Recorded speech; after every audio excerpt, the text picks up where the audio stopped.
Good evening. I think this is working. I think we're all live, are we? Seems like it. Well, this is it. This is the first ever Grappling with Middle-Aged Wrestling podcast. A momentous occasion for all. So, my name's Chris. This, right here, is the Bobby Heenan to my Andre the Giant, Matthew. Say hello, Matt. Oh, Matt's frozen already. That's not a good start. Did we lose him? No, everything went a little bit wrong there. Just a touch. You sort of went there. Yeah, typical. Yeah. But we've been talking about doing something like this for a long time now, haven't we? Yes. And yeah. we thought at least a year. We thought, why not?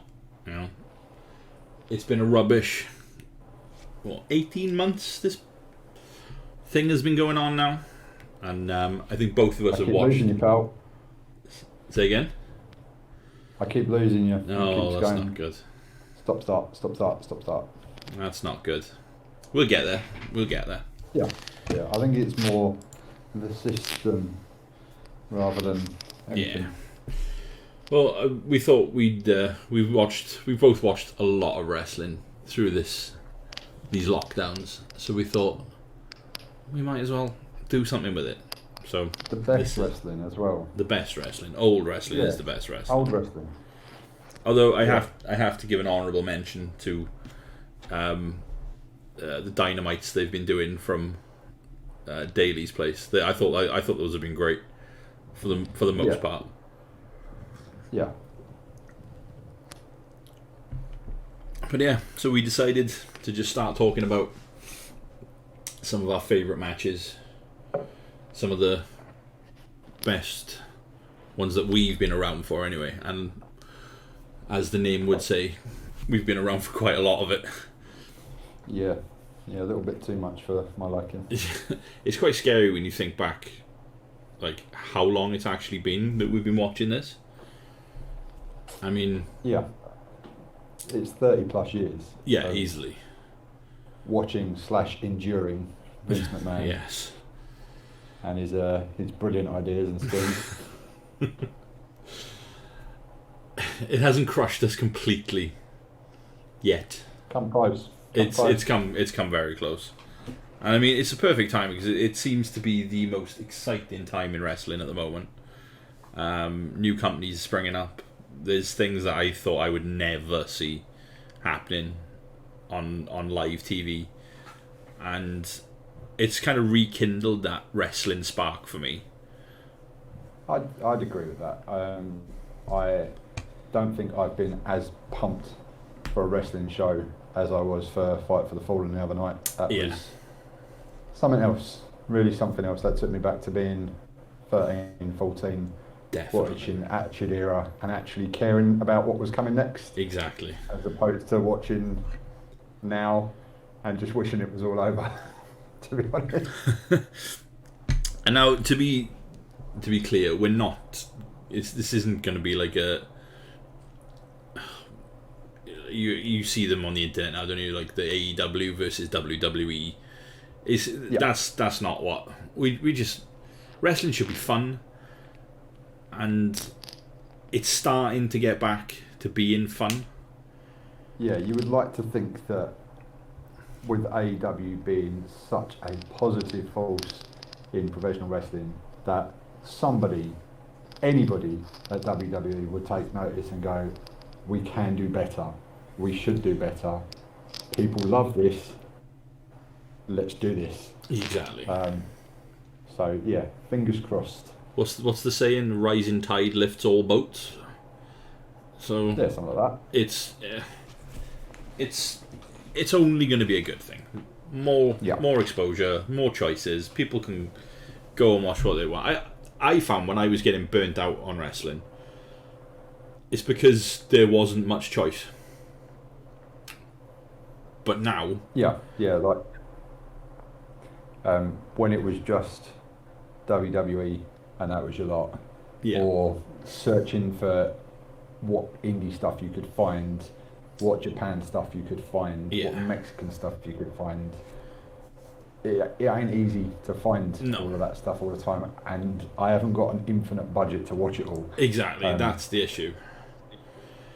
Yeah, so I think it's I think it's a good thing for everyone now. I mean, the internet's made it a lot easier to find, and it's been a blessing and a curse, because it means it's made stuff a lot more accessible. Because I remember when it was a nightmare if you trying to keep up with, if you missed an episode of Raw back in the day, it was a nightmare trying to keep up with what was going on, because the internet wasn't as crazy as it is now.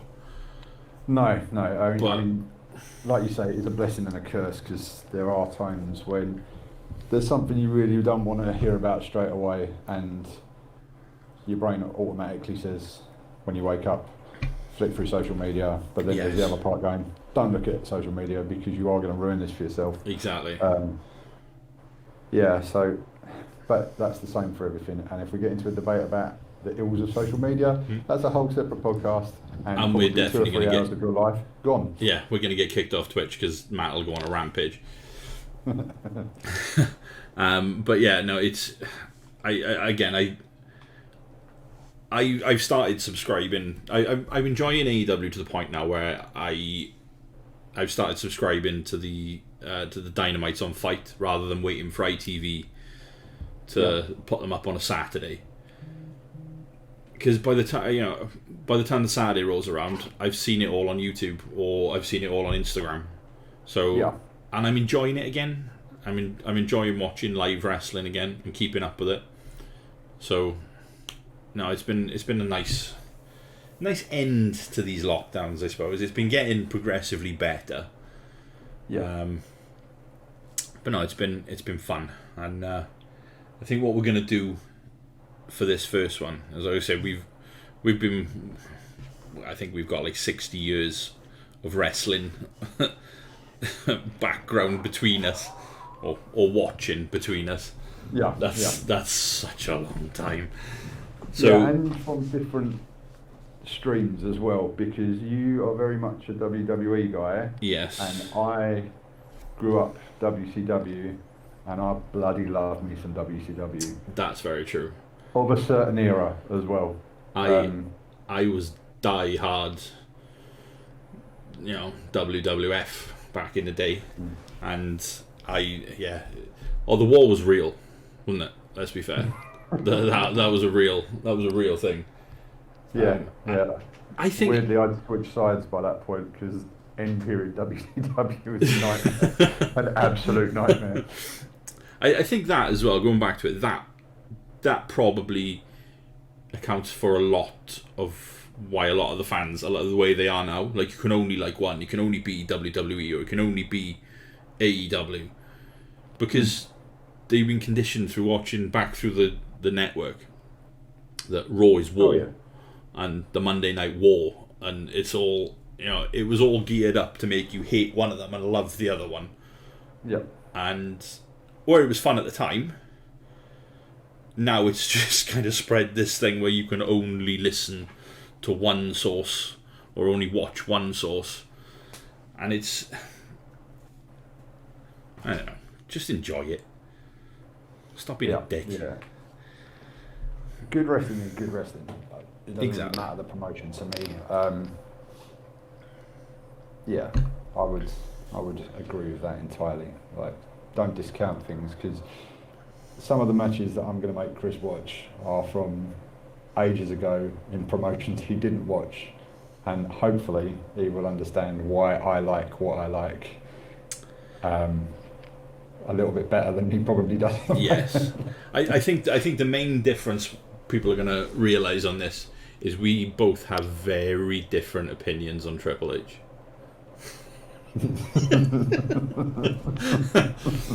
Matt is not a fan. yeah, that's fair. That is a fair assumption, isn't it? Yeah. But as one of those. We talked about this the other night, didn't we? And we said, like, you weren't watching at the time when he was at his peak. True.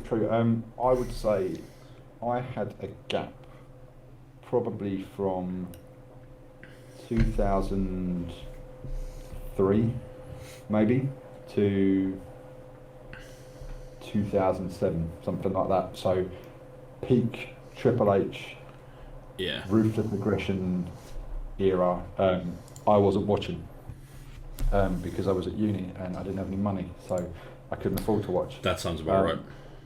And to be honest, when I picked it back up and was having to watch these long, boring matches that always ended up with a sledgehammer being used the wrong direction, I kind of fell out of it again. And then I had a bit of a weird route, I suppose. I found TNA at some point and was amazed at a six-sided ring and AJ Styles doing stuff that I'd never seen before, and then I fell back into it all again and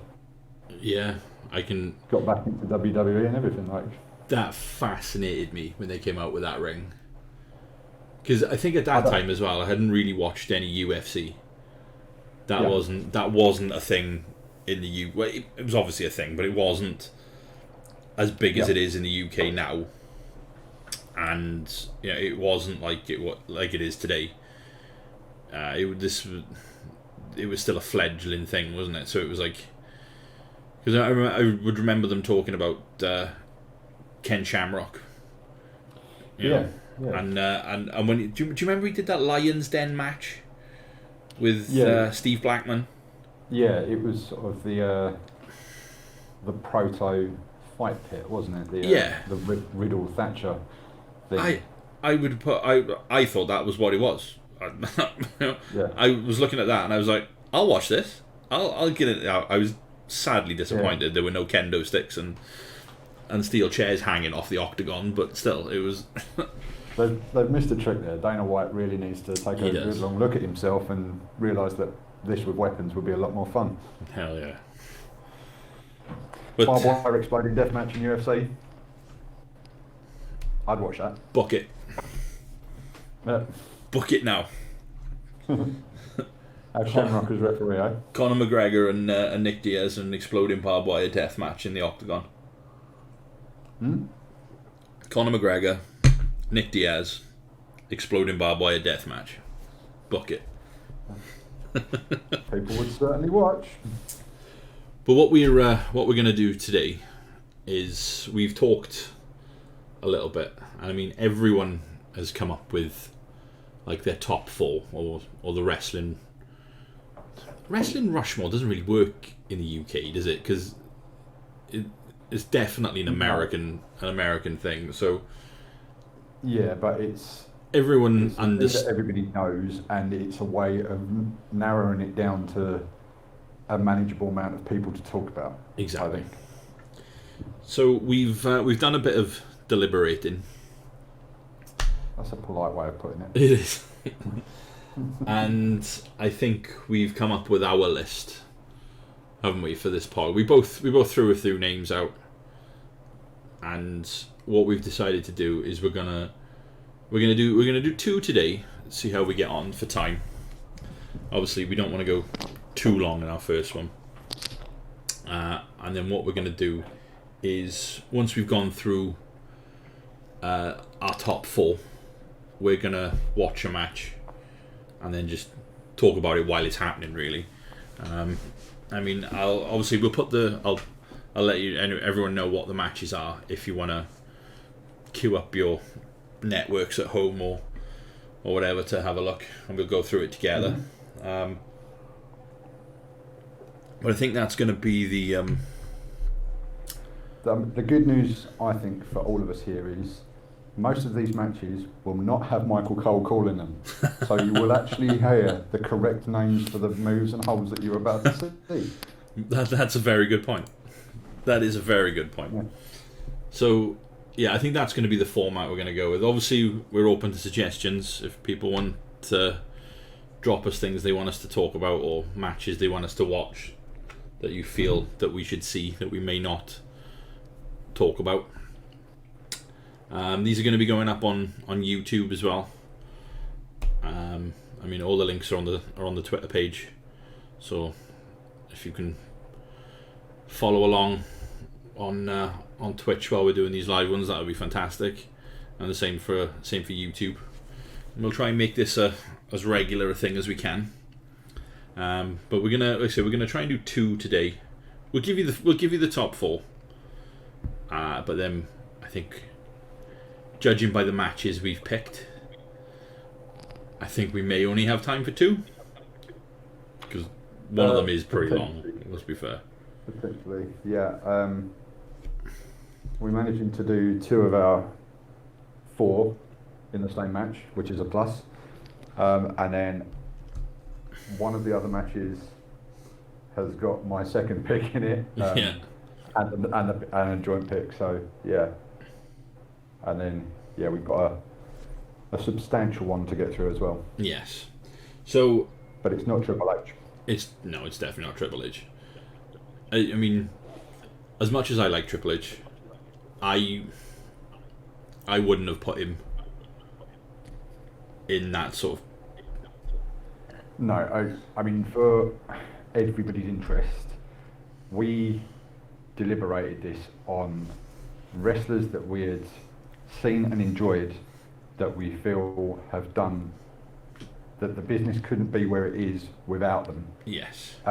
So there are a lot of people that we breezed past or deliberated over, who realistically probably would be in a lot of people's Rushmores, but we don't believe that they could have got to where they are without the people that we've picked. Yes. Does that make sense? Yeah? Yeah, that makes sense. I mean, and hopefully people will see that when they see the list. I mean, the last one on the list was a bit of a tough one. Yeah, but I think we got to the right guy. I think so. Well, should we go through the list? Yes. I mean, I'll go with the first one. I'm just going to get my list here now, just to make sure. And I think this was an easy one for us to both agree on, wasn't it?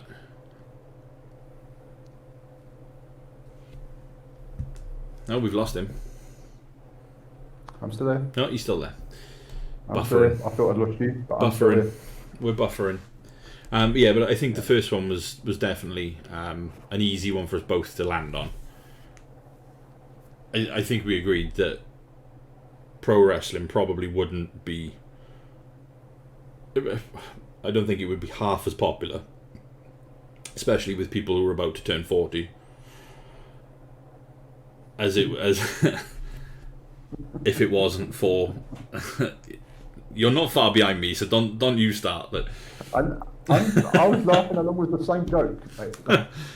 I don't think it would be half as popular. I definitely wouldn't have fallen back into it. I mean, I watched a lot of it in the 80s when I was a kid growing up. So it was always that really like comic-y style characters, and then when this guy came along, it was something else completely, and it just switched gears. I think if wrestling had stayed like the 80s Hogan and Warrior and stuff like that, I don't think it would still be around as big as it is today. And so for that fact alone, the first one we've gone with is Stone Cold Steve Austin. So I don't think anyone can really discount what he did for it. No, this was the the sticking point of what we had, because a lot of people will put, say, The Rock on theirs, but without Austin being the breakout star that it was, The Rock might well have been in wrestling, but the eyes wouldn't be on that product. He wouldn't have had the time to grow and become the superstar that he is now. So Austin outdoes The Rock in that sense. Yeah. Because he was the crux of it exploding again. Exactly. I mean, he was the focal point of the Attitude Era, wasn't he? That Austin versus McMahon thing. That was the biggest thing in wrestling until The Rock came along, and I mean, as good as The Rock was back at that time, I think it was Austin that elevated him to that level. Yeah, I would say so. So that's our first pick. And Matt, if you want to do our number two. I can't remember which order we did them in, but our number 2 is arguably the reason why I think I am as interested in wrestling as I am, because growing up I hated this guy with a passion, and I realise I'm supposed to have, but now looking back on it, the work and the ability to put people over and make stars. In fact, one of the matches we're going to watch, he basically made my favourite wrestler of all time. And yeah, you will never find a man who is better at selling, better at a promo, on the drop of a hat no less, and just generally being a wonderful ring technician, and seems to be quite a good guy all round, considering the era he was wrestling in. There are not many of those around. So yeah, our number 2 pick is the wonder, your boy Ric Flair. I think that was another one we both, as soon as we said it, it was 100%. I don't even think there was much of a conversation about that one. I think I think those first two were pretty much nailed on. Yeah, I mean, common sense would have said it's going to be Flair or Hogan for that sort of era of wrestling, but yeah. I think personally Flair did more for the business than Hogan. Hogan definitely had more eyes on him and was the star at the time, but when you look at Hogan, really his wrestling matches aren't that great for the most part. There's some good spots, and he just comes across as such an unlikable bloke, to be honest. And I've got to quite like these guys to want to watch and enjoy them. Back in, like, when we were talking about doing this, I said, like, I remember the first wrestling match I ever watched was Hulk Hogan and King Kong Bundy in the steel cage, the WrestleMania 2. And I just remember that just drew me in. I was like, there's just these two massive dudes battering each other in a cage, and I've never seen anything like it. So I was hooked from that. And no, you do like big boys slapping beef, don't you? Yes, definitely, 100%. I grew up watching WCW on ITV an afternoon on a Saturday, or recording it in the middle of the night and watching it. So I was a lot more exposed to Flair and Sting and Pillman and all of those guys. And so I can't really remember what my first match was. The first big show that I remember watching is the Rumble '92 and Flair winning the Rumble, and it was the whole start of that little period where he was tangled up with Macho Man and Hogan and stuff. And I just love the bloke. I think he's wonderful. Yeah, I don't think anyone's got a bad word to say about Ric Flair, have they? I mean, it's strange, because conversely, I can't stand his daughter's work. So there you go. Swings and roundabouts. They do seem. I don't like her. They do seem to be hell bent on turning her into the female Ric Flair, don't they? Yeah, but she's not acquired all the charisma, has she? Unfortunately, bless her. Sadly, not. But she's not for me. She's not. I think her. She's wonderful at what she does, but she's not. Yeah, her in ring work is superb. You can't deny that. She's definitely, arguably, the most athletic woman they've got on the roster. I don't think there's many there that can out wrestle her. You know. No. So she's certainly got like professional wrestling nailed. She's got the pedigree, and she. Yeah, just to be honest, there's some of them that I just don't get. Like I've never seen the appeal in Sasha Banks's work. I don't understand it, but like it just doesn't do it for me. And again, I do enjoy a Sasha Banks match from time to time. Yeah. I watch Sasha Banks matches, wondering how she's going to hurt one of my favourites next. Yeah, yeah. So, I remember the text message after the Paige incident. Yeah, I don't get why you would attempt that move on somebody who's recently just come back from having their neck surgically repaired. But there you go, swings and roundabouts. I defending. We've gone right off on a tangent again now, haven't we? We've gone so far from Ric Flair. We're on Sasha Banks and Paige now. How did that happen? You generally won't get a conversation where you're talking about the best 4 wrestlers in the world, and we go off on a tangent to Sasha Banks and Paige. No, I mean, to be fair, when we got to these 4, we went through some very long, distinctly windy alleyways to get there. Definitely. Yeah. And the third person on the list anyway. This one did take a bit of deliberating, didn't it? I mean, it was between 2, and again, everyone knows who the best are. All right, there's no, we're not saying like this person's better than the other one or whatever for whatever reason. This is what we felt had the biggest impact on us. Yeah, and what drove my view of professional wrestling forward. Exactly. And because there was, I mean, to be honest, I don't even know if all of these 4 would make my top 10 favourites of all time, but I can appreciate what they've done and what it's meant. Yeah, exactly. And so our number 3, or our next one, number 3 doesn't sound, we're not ranking. It's not in any sort of order. But it was actually my mum's favourite wrestler was Bret the Hitman Hart.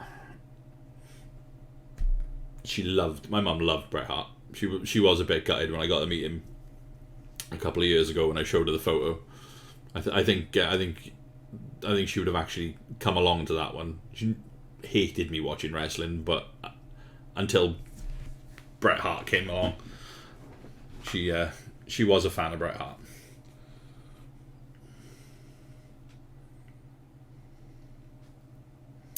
Gone again? I can see your eyes moving now. I know you're back. I can't hear you now, though. Oh, it's all gone wrong. Technical difficulties everywhere.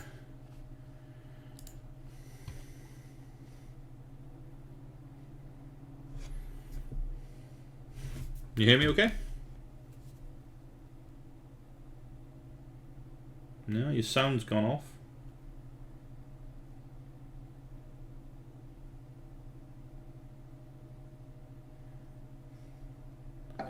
Oh, there he is.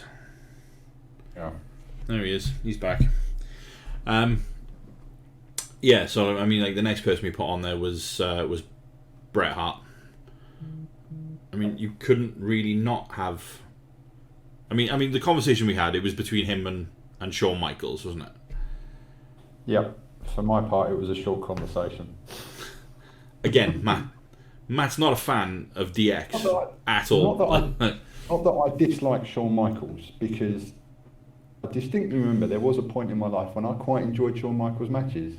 Yeah. But now, I don't think I would ever go back and watch a Shawn Michaels match, unless it's the Flair match, just because, I don't know, like there's something about his work that just doesn't appeal to me anymore. And I think it was very much of a time. It worked perfectly at the age that I was when I was watching it, and then I think I saw the first iteration of DX.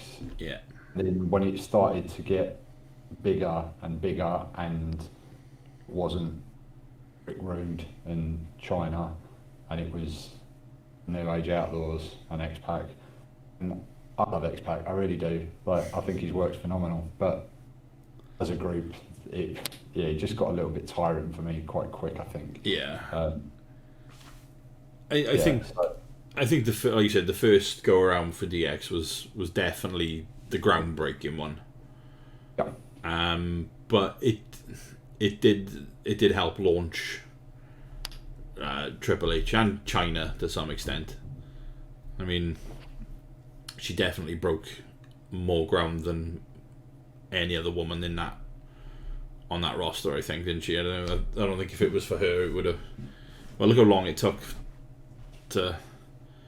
When was the next female entrant in the Royal Rumble? Was it Beth Phoenix? Yeah. That's a long way off from China. Yeah. Yeah. So, no, I'm glad they've put her in the Hall of Fame. But yeah, I'm with you on that. I think the second go around for DX was more to launch Triple H.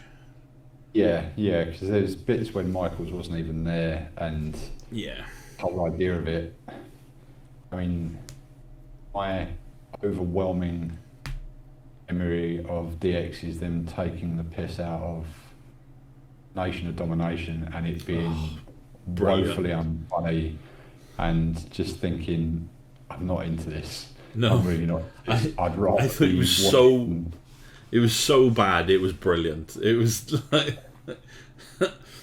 Again, I think I'm watching this with like rose-tinted glasses as well. I think so. If you look, like, if you actually watch back a lot of it, you just like, oh god. Yeah. It's not good. I went back. I tried to go back and watch a lot of the Attitude Era matches, and I don't mean like, you know, the big Austin and The Rock matches and stuff like that. But I would just go on and I'd put on a random 90s Raw, and it would be like the Headbangers, you know, versus I don't even know. I don't even know. Like, I'm pretty sure Al Snow was running around with a mannequin head. Yep. Or whatever. Funny enough, what was I watching the other night? I can't remember, but it was Al Snow when he was part of the New Rockers, when he was Leif Cassidy, because I was like, I know that dude. Yeah. I remember him being a lot more fun than this. Yeah, that's not Shawn Michaels. But yeah, I mean, I remember looking back now and being like, this is really bad. You know, I was watching some of them, and I think I watched maybe like 4 or 5 matches. I was like, nobody's pinned anyone. Every single one of them has been some absolute bullshit finish, where like they've all been like double counted out, or you know, they weren't the APA at the time, where they were like the Acolytes. They were the Acolytes when and it was even probably, it was, you know, before the Ministry stuff, or just before they put them all together, and it was just like, what is going on?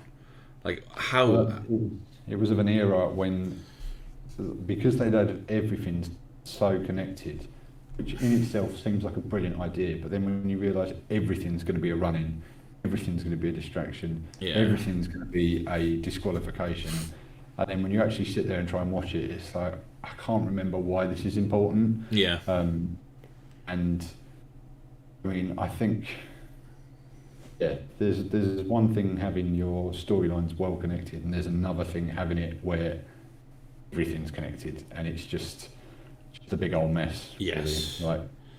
Like, I like little cute callbacks, hence why current AEW floats my boat, because everything is little cute callbacks to things that have happened months ago, a year ago, 2 years ago, and it's, oh yeah, they looked at each other funny that one time. Oh look, now it's the best feud in wrestling, kind of. Well, I mean, going back to Fight for the Fallen, just gone this previous week. That opening match, the Elite and Hangman and the Dark Order, That was superb. That is like... I still don't understand how the Elite can be seen as the heels in this and they're bloody Space Jam. It's amazing. Nick Jackson's Lola Bunny cosplay for that the hair was on point. It was superb. Nothing but net. They're tremendous, absolutely tremendous. I love them. They're probably one of the best acts in wrestling at the minute. They're so obnoxious. It's brilliant. But yeah, like you were saying, there was like little callbacks to where I can't remember which one of the Bucks it was, but he grabbed Hangman's ankle on the apron to stop him doing the buckshot, and it was a callback to what had happened in their tag match. And they made a point of highlighting that, and it's just so many neat little things, and I cannot wait for that match. I cannot wait for Hangman and Omega to finally go at it. Yeah. To be honest as well, I really want to see Grayson and Uno take the belts off the Bucks. That would be cool. I don't know how to get back to it, but if you ever really seen a turnaround like you have for the Dark Order, I mean, granted, they had to have the worst thing imaginable happen to them to really reset, but amount of good feeling towards those guys now, and the work they're doing is wonderful. Like, imagine seeing Uno squaring up to Omega 2 years ago. Nobody gives a crap. Yeah. Now it's the best thing ever. I want to see Evil Uno beat Kenny Omega. I want to see it. Why would I not? Book that match. Yeah. Book it for Dynamite next week, please. I want to see that. I want to see Uno versus Omega. That was... I don't... You don't realise... I imagine it's quite...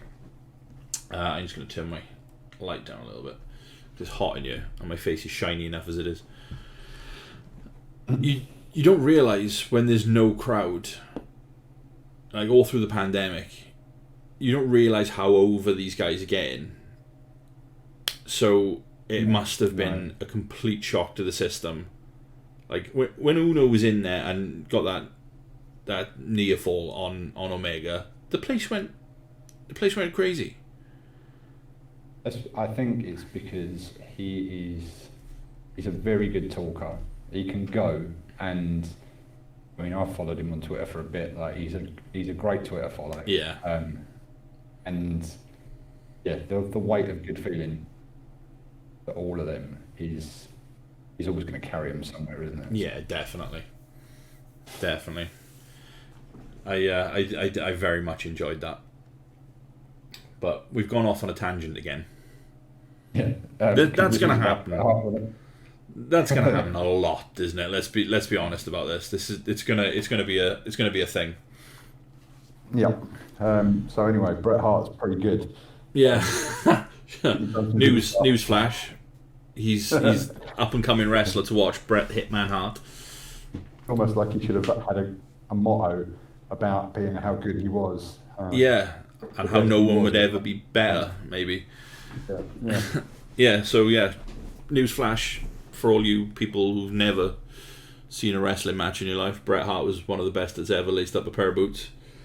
Yep, this was the main crux of putting him on this, because for the majority of my favourite years of watching wrestling, if you needed somebody to have the match of their life, you would put them in a ring with Bret Hart, even if they were green as all hell or just generally not a particularly good wrestler, I would say. If you put them in a ring with Bret Hart, you would get the very best out of them. Yes. And it would look the very best that it could do. And the word has always been that he is and was one of the safest wrestlers around, so you knew you could rely on him to make sure everybody got through the match. Yeah, definitely. I think that's a safe assumption. Repair. So there are not many out there that have done as much for the technical side of the business as Bret, and done it in such a way that you would find, I would say, high 90% of his matches great fun to watch as well. Yeah. I mean... Plus the sharpshooter is basically the Scorpion Deathlock, and I like Sting, so yeah, like, I'm always going to dig that move. Always comes back to Sting with Matt, always. But yeah, when I went to see like one of those evenings with, I've done a couple of those now. I did one with Kurt Angle, which was really good.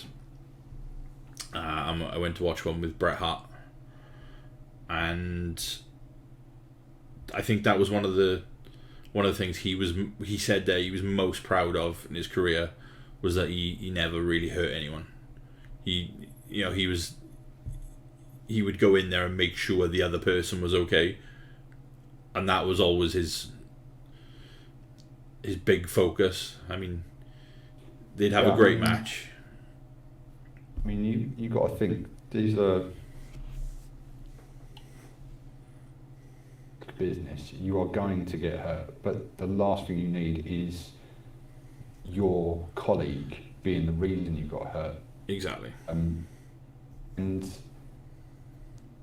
I mean, it's difficult to comprehend that you have to do this night after night, after night after night after night. Yeah. All the travelling, etc., involved as well. So to have somebody on your roster who you can legitimately say is the best in the business and will get a good match out of everyone, and everybody goes home happy and healthy, he's a wonderful talent to have. Yeah. I mean, I remember being shocked when we were talking about doing it night after night. Obviously, when I was younger, I didn't realise they did this every night of the week. I was like, well, they only work Mondays and Sundays. You know, they work Raw on a Monday. They work SmackDown eventually when that was introduced on a was it Friday originally? I can't even remember what it came out on now. It's been moved around so many times. I'm pretty sure it was on a Friday, and then they do the pay-per-views on a Sunday. So that's what I thought, and I was mind blown when I thought these guys do this every day. See, I mean that pretty much sums up our first three. And then number four.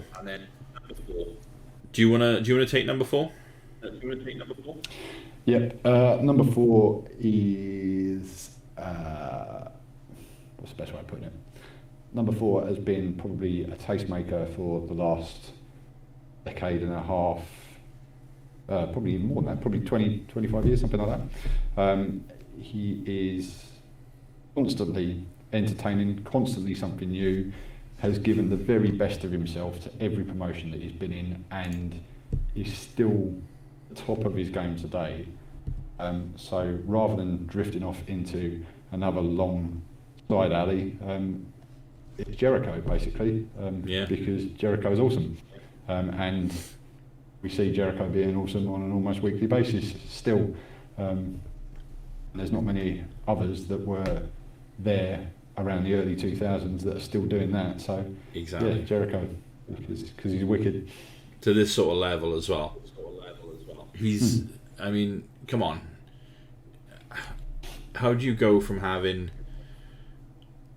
a really quality match last week with Sean Spears? Which is no mean feat, because Sean Spears is not the easiest man to have a great match with.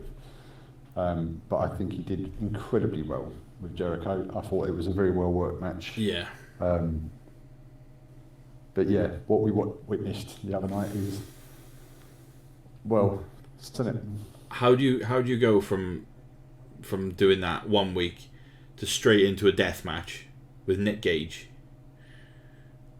where you just know you're gonna get, you know, pizza cutters and light tube busted over your face? And I didn't think they were going to go as all in, if you pardon the pun, as they did, because I'm surprised they got that on TV, to be honest. Like, I mean, I know they don't mind a bit of blading here and there, but like, yeah, that was quite the spectacle. That would be my one criticism of AEW is they do break out the blades quite often. True, but you have to remember whose son it is that is basically running the show. Yes, exactly. At AEW, and rightly or wrongly, when it's done well, it's been part of the business for a very long time. 100% agree with that. I think some matches need it, some stories need it. I mean, you look back at that Cody Dustin match. That's exactly what I was thinking.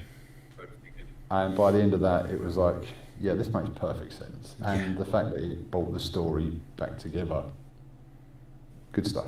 Oh, that's a brilliant match. We're going to have to watch that at some point. We're going to have to put that on here. Oh, yeah. Definitely. Before Cody got all Homelander and...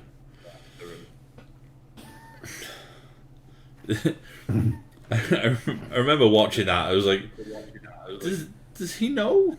Has he seen the boys? I'm not sure he gets. Not sure he gets Homelander. Yeah. But it's fun. It is fun. I like watching Cody go. Yeah, I mean. And again, you got to go back to Jericho there, because Jericho and Cody, they had a storming match.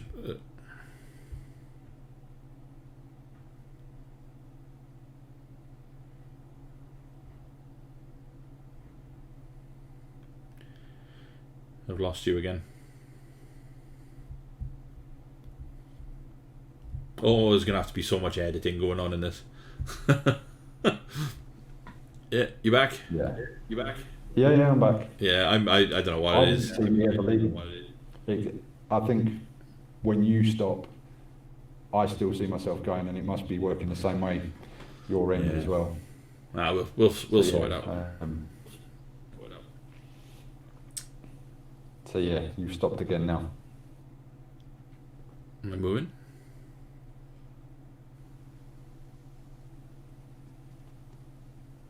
And he's almost back.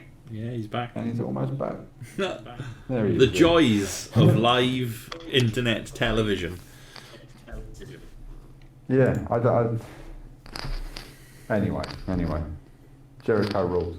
Yes, Jericho does rule. I mean, I don't think there's many people that can reinvent themselves and still be as relative. No. I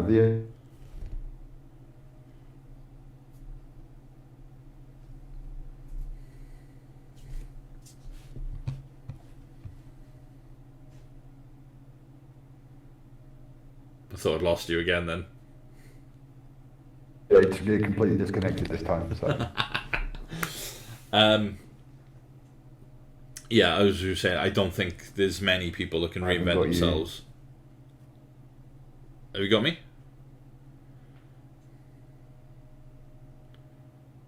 No? Are you gone?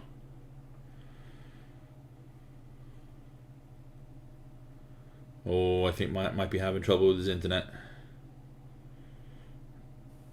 Right, I've got you back now. There we go. Yep.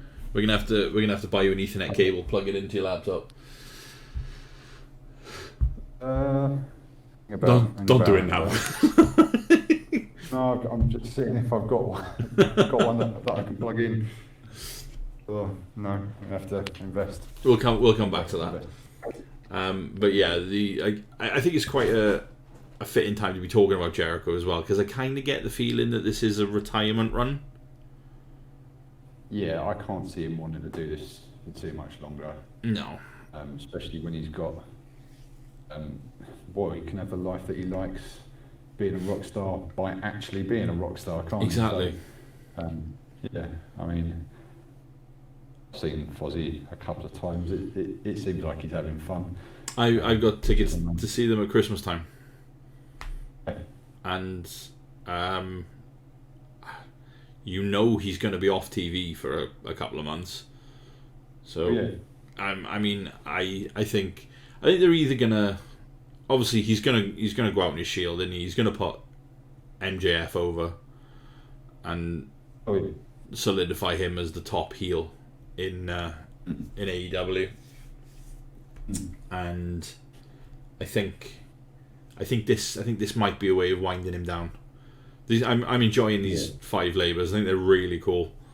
Yeah, I'm looking forward to next week. I mean, I wouldn't recommend people watch that death match if they've never seen Nick Gage before. You really enjoy seeing one of your mates really badly beaten up. It's like if you're going into that expecting a 5-star classic, you're in the wrong place. If you want to see a dude smashing another guy over the face with fluorescent light tubes, then you've come to the right place. But I think they know their audience now, don't they? And I think, especially given who's coming back next week for the 3rd one,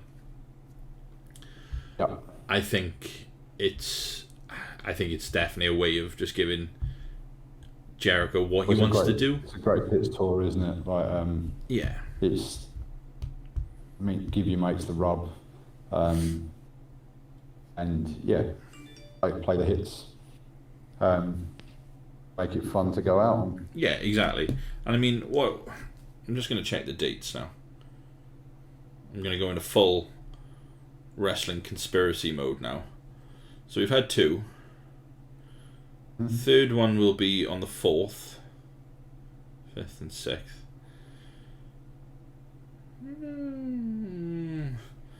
The 6th. Oh, no, sorry, hang on. There's only 5, isn't there? There's not 6. Well, no. MJF will be the 6th, won't it? Yeah, MJF will be the 6th. So and I would, to be honest, I can see them doing that on telly rather than at a pay-per-view, because, like, you want it to be remembered that on TV, this is your big heel, I think. Yeah, I can see that. Yeah, they've done a lot of stuff on TV. They've done a lot of stuff that, like that. What was it called? Blood and Guts. Like that. That should have been a pay-per-view. I really wanted to enjoy that, but the fact that I had to watch it on, I think that was when I decided I'm subscribing to Fight, because watching that on live TV, I say live TV, but watching that with the adverts and stuff, it really took me out of it. Like, yeah. I remember we went away for an advert, came back, and I was like, ooh, hang on, where did Wardlow come from? Everyone else is laid out. I'm like, what's going on? Because on the ITV replay, they don't do the picture-in-picture. So it's we would come back and be like, what? Yeah, I noticed that last night with the 5 with the 10-man tag. Like the Page powerbomb to the apron happened in the ads. Yeah. How do you explain this without picture-in-picture? Or because I don't feel like they ever really do replays really as such on ITV, but anyway, worrying about ITV's content is not why we're here. Exactly. So now we're gonna go. We've picked a couple of matches. We're kind of killing 2 birds with 1 stone. But 2 birds that prove the point about both of the men involved. Yes. I think. So I think it's pretty obvious that. Quite quickly, didn't we? I think it's pretty obvious which one we're going on about, which is going to be WrestleMania 13, the submission match with Austin and Bret, because that solidified Austin as a main event, even though it was like slap bang in the middle of the card. I think that is widely considered what put him over the edge, what turned him into a main event star. And again, it's Bret Hart making the biggest star there's ever been in professional wrestling. Because if it wasn't for Bret, there wouldn't be no Stone Cold Steve Austin, I don't think. And no, that match, because it's so well done, and the turn for Austin being face in that match is done so well. It's really good. Whether they planned it to be that big of a deal, I don't know, because I still don't understand how McMahon saw money in Austin when I know what McMahon likes in a wrestler. Yeah. So the fact that between Bret and Austin they managed to convince him of that is a wonder in itself, and it is done perfectly. And Bret comes off as a bit of a dick, but in quite a good way. Yeah. Like, it's understandable how he reacts and how he acts. And to be honest, I'd totally forgotten that Shamrock's the referee in this until I watched the first couple of minutes of it the other day. God, yeah. Like, oh yeah. And yeah, it's so well put together. Yeah, it's wonderful. It's wicked. I made a point of not going back to watch this one until now, because I wanted to like react to it as I probably not going to react to it as I did in the day. Entirely in ages, to be honest. So yeah, there's them certain matches that are just great from start to finish, and I think this is the precursor to some of the other matches that we're going to watch later on. Because one of our personal favourites of the last year or so was the first Walter versus Dragunov match. Ooh. And I think this is a precursor to that in a way, because it's a similar sort of ending. Granted, Walter and Dragunov is a horrible ordeal to watch, yeah, but in a wonderful way. Whereas this is exciting throughout. The second one of those is going to be. I hope they do it. I hope they do the first one justice. Yeah. I think there's going to be a hell of a lot of expectation on that, because there's going to be people watching in this one. I'm hoping they'll be okay, because I'm hoping, because it was on NXT UK. We know Vince doesn't know it happened. Vince. No, but you've got to know somebody of what a buzz there was around that, because it was almost like some weird art house play of one man totally destroying another man. Yeah. You don't see enough of that in professional wrestling. No, you don't. Total destruction of a man. Disconnected. And not in a way, like a gratuitous, over the top way. Like, it's all well and good watching Brock Lesnar open Randy Orton's head up with his elbow, but is it really worth? Yet another reason why Chris Jericho's on the list, because he went to go and kick the shit out of Brock Lesnar after that, apparently. The daft thing is, Orton must have signed off on that to say, I'm happy for this to happen. Yeah. Which, more fool him, to be honest. Well, they put the title on him not long after that, didn't they? True, but then Vince always puts the title on him when he gets bored, so there we go. There is that as well. So we're going to crack on with WrestleMania 13. I can't put my headphones in yet because it'll auto-play my iPad. So if anyone wants to watch along, it's an hour and 21 exactly, according to my iPad, is that I'm starting from. Yep. WrestleMania 13 on the WWE Network. Cheap pops. I think I'm just at the get to match stage, so ready when you are, mate. Okay, let's go.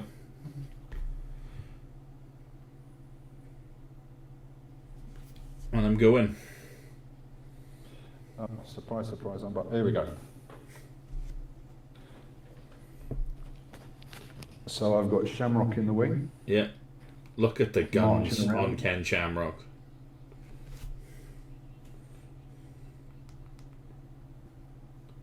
I forgot Vince was on commentary for this as well. Yeah, so we got Vince and Jim Ross. That's Jim Ross, yeah.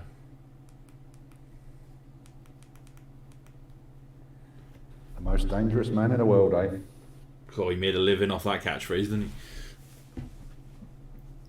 he? Here we go. Listen to the difference now. That goes off today, and the place goes nuclear. Yes, for this it's.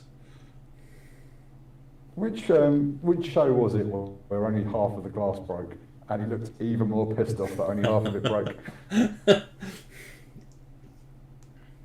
See, this is what people seem to remember Goldberg as. Oh, but I remember Goldberg as being bloody awful. I've never been a fan of Goldberg.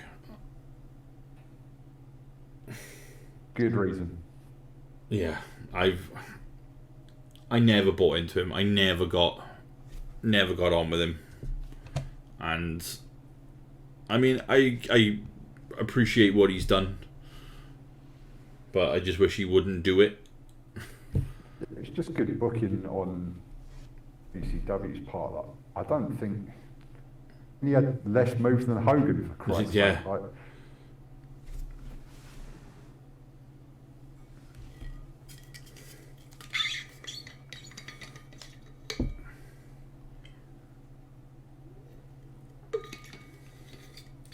we're in the one leg brace era. Here we go.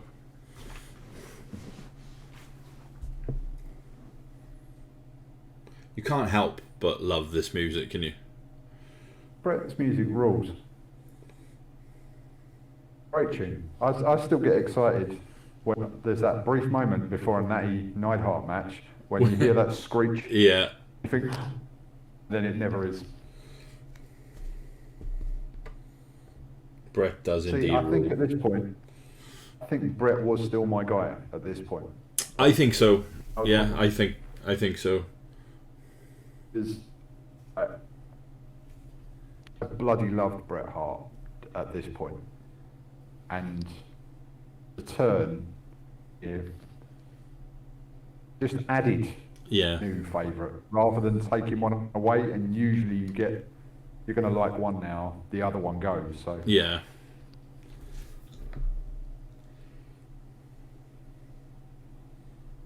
Here we go. And here we go. Straight in.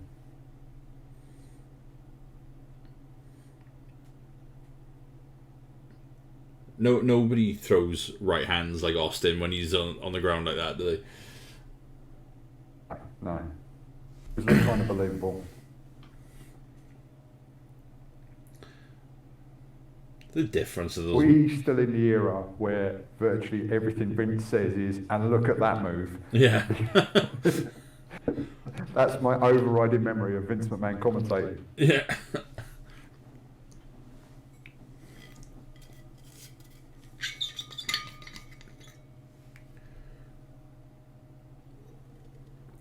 They put that post well. It was a hell of a thud, mind, didn't it? Yeah. I don't think there's really any way of doing that, like particularly without it hurting, because it was so exposed at that point. I don't think there was anything about this match that didn't hurt. Like, especially that dude just getting clipped in the nuts then. There's a geezer just leaned in who looked well like Chris Farley.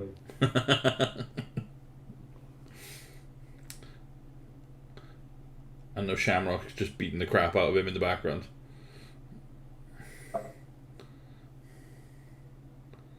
See, this here, like, these days all you see is the security moving them out of the way. Now, I don't know how many of these people are plants.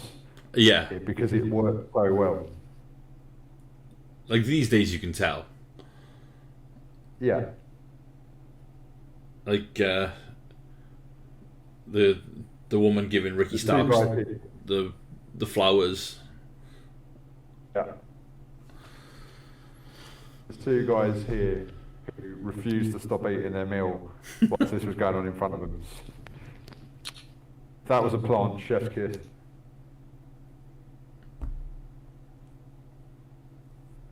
They've finally got some security around them now. God. I mean, after the last 18 months we've just had as well, this is giving me anxiety. There's way too many people there. Yeah. No, I must admit, I'm not looking forward to going back to hardcore shows looking at this. Yeah.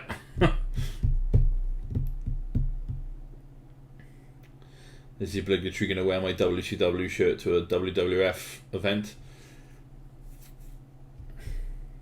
Needs to be done. Needs to be done. I quite like this though, because this is obviously in an era where there were less cameras. Yeah. So we're not getting loads of complicated cuts. They can only use this shot. Like, it's one of the things I really don't like about wrestling today is that you are so close in on the action that it loses some of its like mystique, as it were. Like I can see too much, but then I'm a person who doesn't like watching football in Ultra HD because it looks weird. It looks too real. I don't like it. I remember when we went. It was a few years ago now when when that hurricane screwed over my Florida holiday, and we ended up going to Vegas, and I booked tickets to go watch SmackDown, and I took the wife, and who's not a wrestling fan, and she just took them stairs like a champ. she did enjoy it a lot more live because it, in her words, looked more real. So I think you're right. The cameras do. The string, can you? Yeah. Yeah, I mean, last show I went to was that Progress show at Wembley, and like that looked fantastic from where I was sitting. Yeah. And the only thing I really missed was the commentary, but you've got to learn to live with something.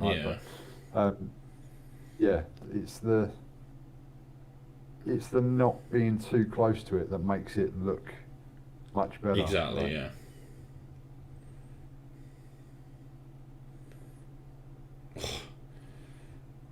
Bret took that post shot, like. Yeah.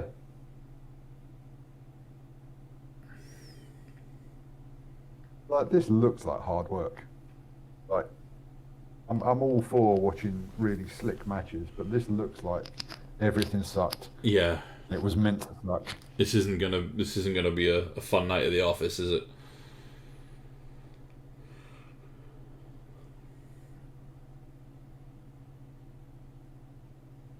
Look at Austin wrestling.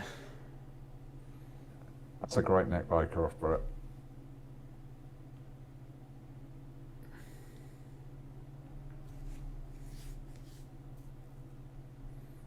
Always love that second turnbuckle elbow drop. It's wicked.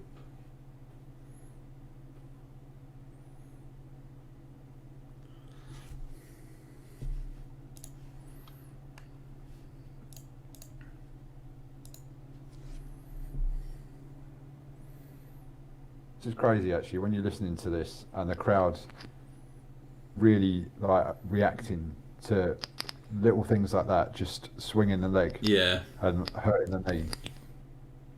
I think that wouldn't even get a, like these days you're gonna have to put about 16 flips on it to. Yeah. You can hear the audible shift as well in this, can't you? From them cheering Bret to. Yeah, I can't remember exactly when it comes, but there's a noticeable turn at one point, isn't there? Like when Bret starts to get the arse on about something or other. Could they have found a smaller shirt for Ken Shamrock? I'm sure Shamrock designed that shirt by himself. I need something to really show off my arms.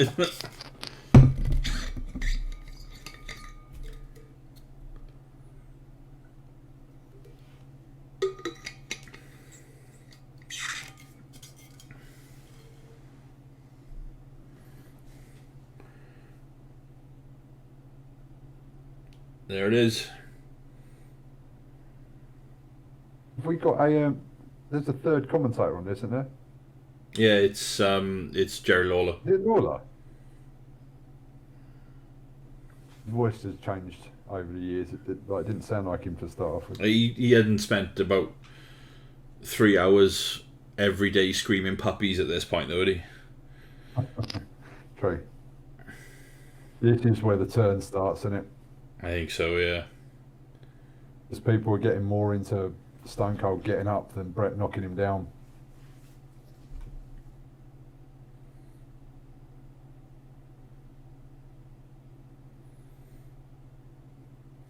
This isn't very babyface behaviour, is it? Let's be honest.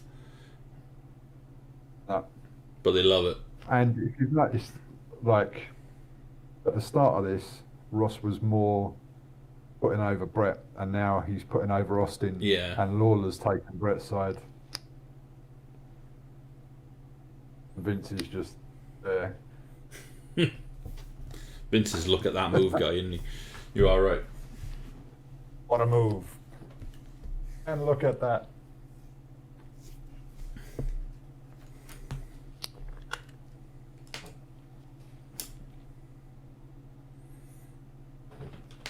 There's a reference I don't understand. White Sox? Yeah.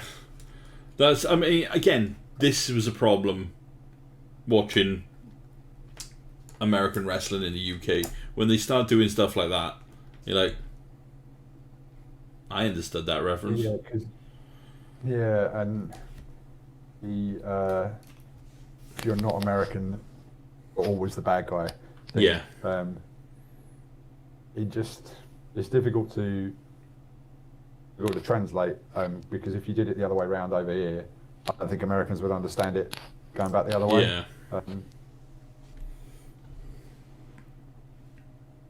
Yeah, this isn't very babyface behaviour, is it? No. Looking to Pillmanize someone's ankle. There's another man who almost made Rushmore, on my part. I think had he been around a bit longer, he definitely would have, wouldn't he? Yeah. There's so many people we could have put on that list. Like we talked about Shawn Michaels, we talked about Mick Foley. We even talked about Dusty. Vince. We did. I think Vince's contribution to the business is very different than actual in-ring talent. Yeah. Which is why you can't really make the list. I mean, how do you pick Vince over like Bret Hart?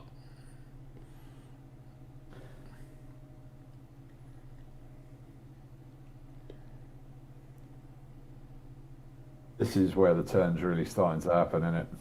Yeah, he's starting to get a lot more pops, isn't he? Yeah. People have had enough of Bret now, and they've had enough of him moaning and complaining about things. Well, the ring bell's in there as now, so he's getting busted open pretty soon.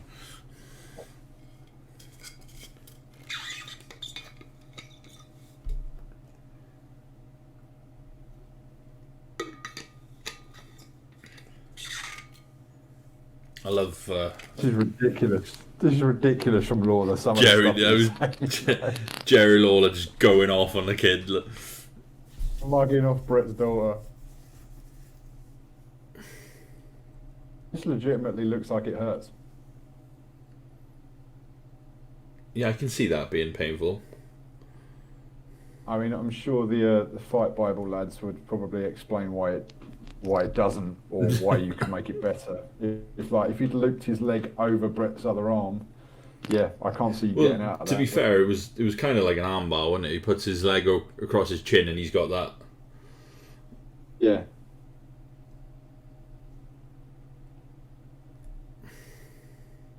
See enough Boston crabs in wrestling anymore, I think.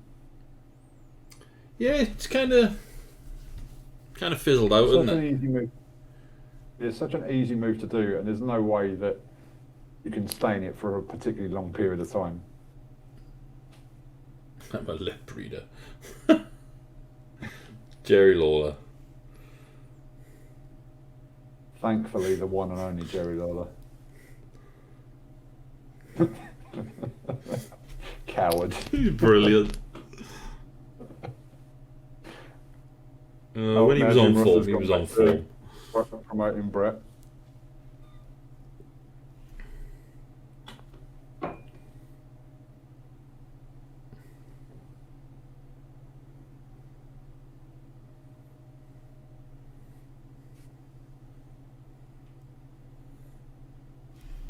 Yeah, I'm sure there's a couple of boos there.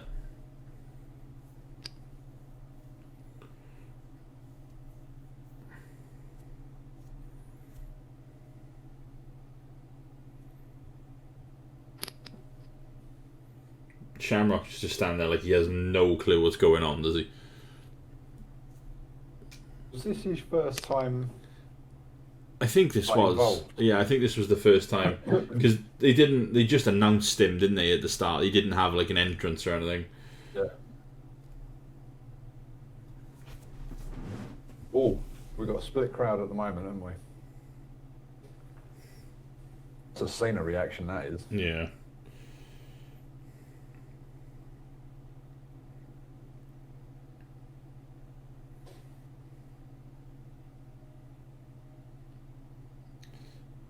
It's only a little thing, but I think one of the things that I've really enjoyed about this is, I mean, you can tell where they're talking to each other, but it's so quick and it looks so natural that it's just two great workers working, isn't it? But it's always amazed me how they can how they put matches together on the fly like this. Yeah.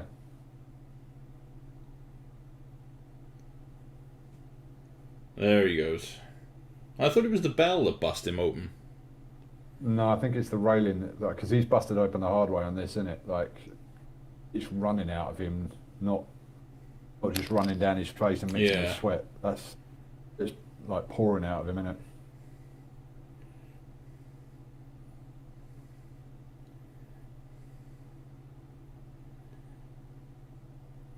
You've got to think as well, at some point in all of this, Bret has obviously said to him, are you okay to keep going with this? I think I read somewhere as well, that wasn't supposed to happen, was it? The blood? I wouldn't have thought so. It was... like, it looks like it, because it's right over his eyebrow, isn't it? If you were going to blade, you would have gone a bit higher.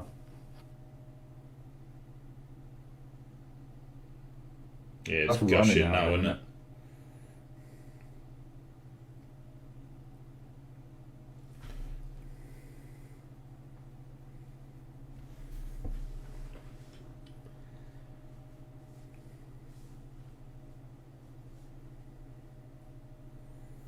So what's he do?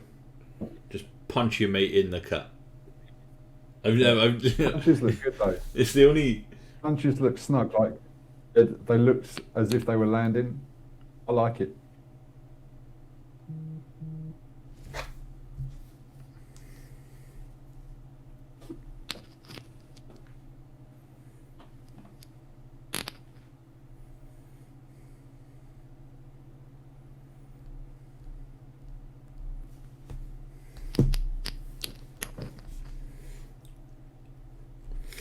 How many more matches are there on this card after this? I'm not sure. To be fair, I don't even remember what the main event was.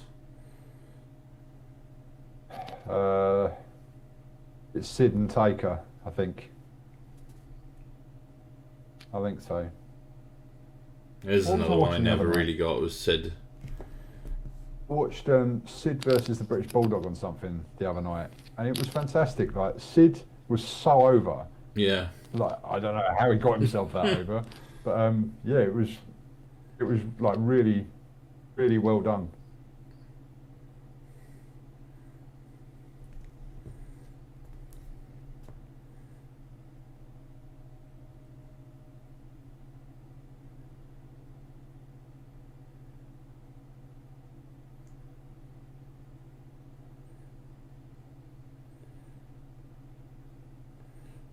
they've really gone a bit quiet now on this, and they're like, what's going on? You're not supposed to be... To be fair, that wasn't very babyface either, was it? No, that was a classic Jim Rossism there, way down by Saskatoon. And I'm going to go to Saskatoon.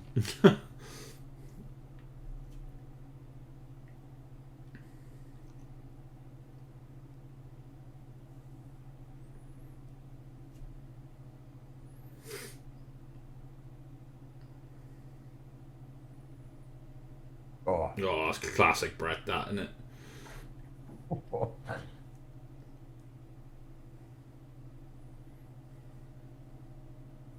Here we go. Comes the mud hole. There you go. Here's where people have started to get behind him.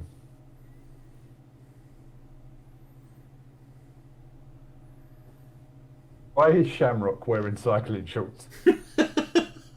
I don't know. I've only just noticed. Could have worn trousers.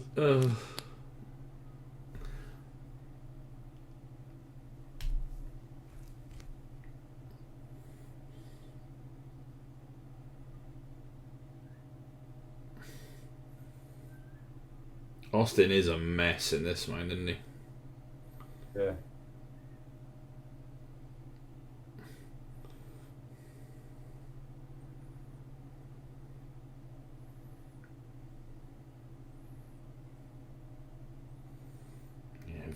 Vinnie Mac trying to cover that up there.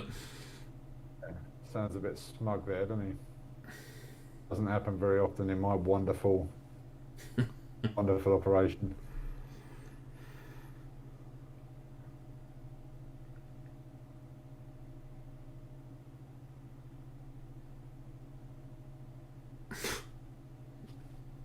It's insulated, Jerry.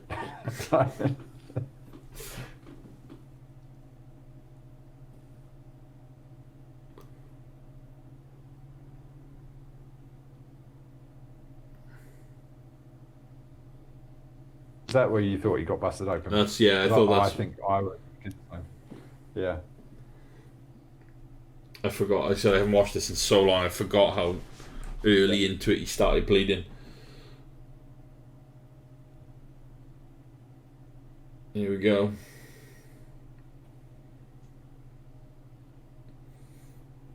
Many a drunk night out have ended with people in sharpshooters. Yep. Don't try this at home, kids. Certainly not if you've been losing blood as quickly as Steve Austin has in this. That's the face, isn't it? Yeah, it's when it runs down his teeth, isn't it?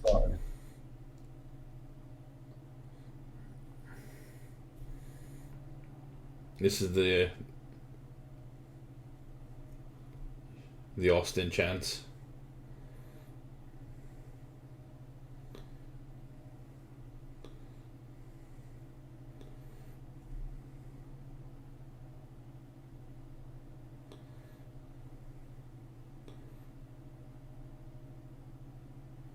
This is the bit I remember, I think. Yeah, that there running down off his lip.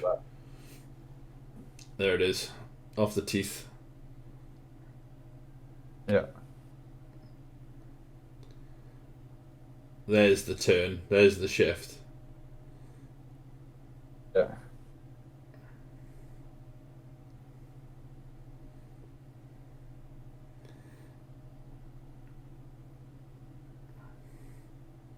What an image. God, this must have been a nightmare to do, just the amount of blood that was getting in his eyes. Yeah.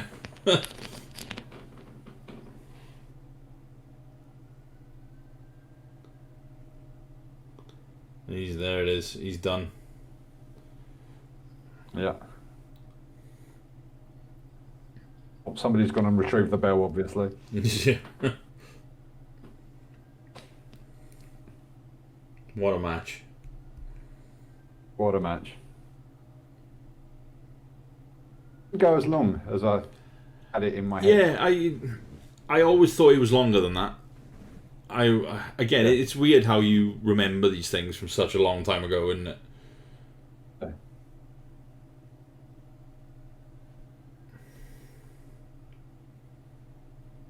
I like how this ends because, like, Your sound's cut out again.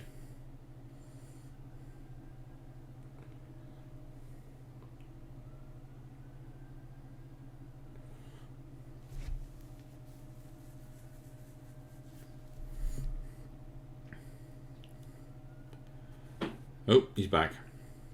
okay. Yeah, I was just saying, like,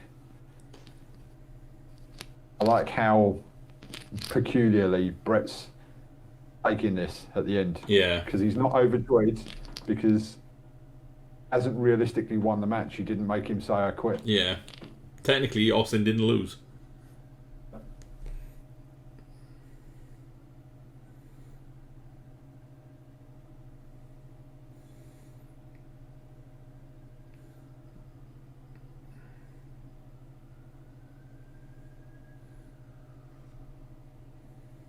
Yeah. Look on his face. He's gonna snap. He's gonna snap.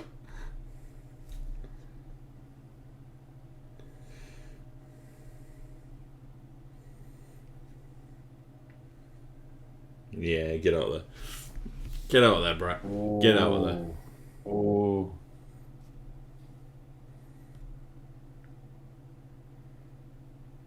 He hadn't been heel in quite a while, had he, as well? No, he'd pretty much been the bit of babyface for, Yeah. I don't even know how long. Look at him, I'm flipping him off. This was the start of like the Canadian Stampede and stuff, wasn't it? Yeah. Yeah, when It was Owen, Davey yeah, Boy, when they all and started coming back together, yeah. Pillman on his Hart, crutches.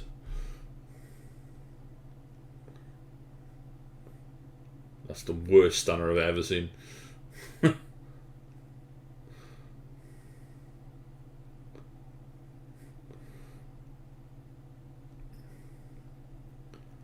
I think at some point we should just do a video of watching. We'll just like make a video of find a compilation on YouTube of just people taking the stunner.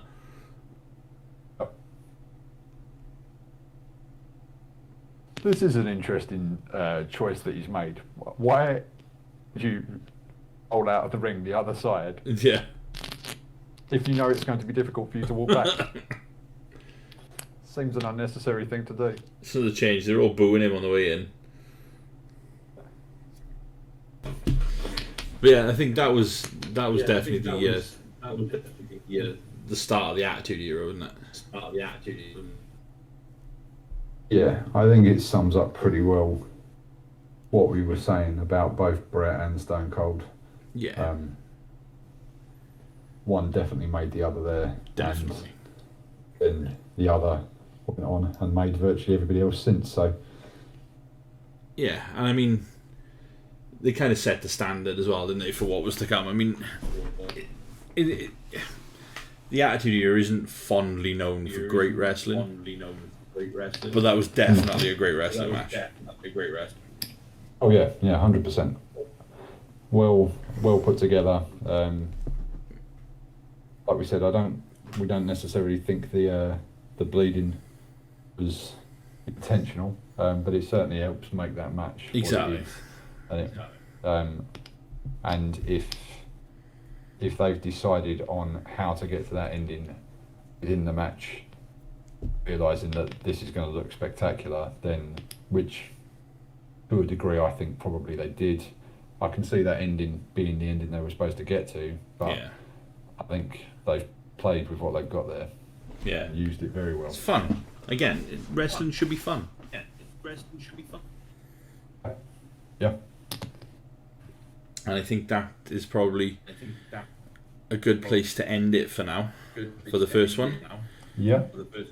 We've gone an hour and over an hour and a half.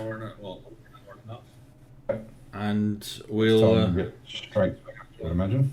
when we come back with the next one, we'll do the next match on the list.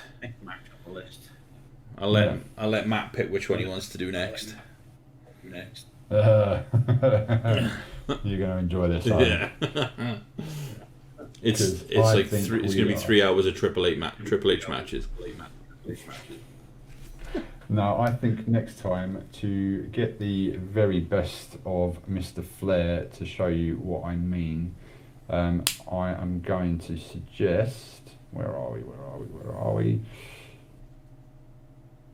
I want us to watch Flair versus Sting, Clash of Champions '88, because I think it's where he puts Sting over, and to me,